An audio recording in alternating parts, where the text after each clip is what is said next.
এই রাস্তার পুরুষকে দেখাও।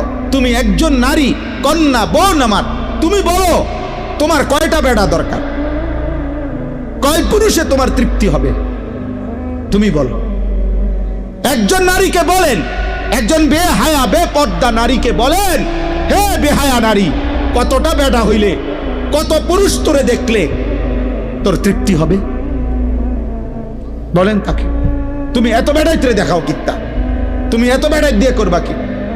তোমরা একটা ছেলে বলো, আব্বা কত নারী হইলে, কত উলঙ্গ ছবি দেখে সারলে তোমার তৃপ্তি হবে? একজন পুরুষ তুমি ছেলে, বলো বাবা কতজন নারী দরকার, কতটা ছবি দেখা দরকার?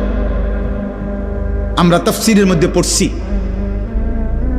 মানুষের এই দুনিয়াবি চোখ কোনোদিন কোনো কিছু দুনিয়ার দেখে তৃপ্ত হবে না, এটাই নিয়ম।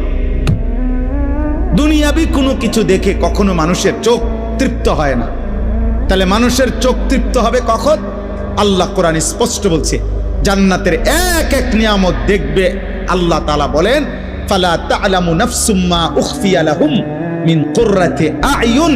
আমার বান্দা জান্নাতের নিয়ামত দেখবে, যেটাই দেখবে ওইটাই দেখে তার চোখ ঠান্ডা হয়ে যাবে।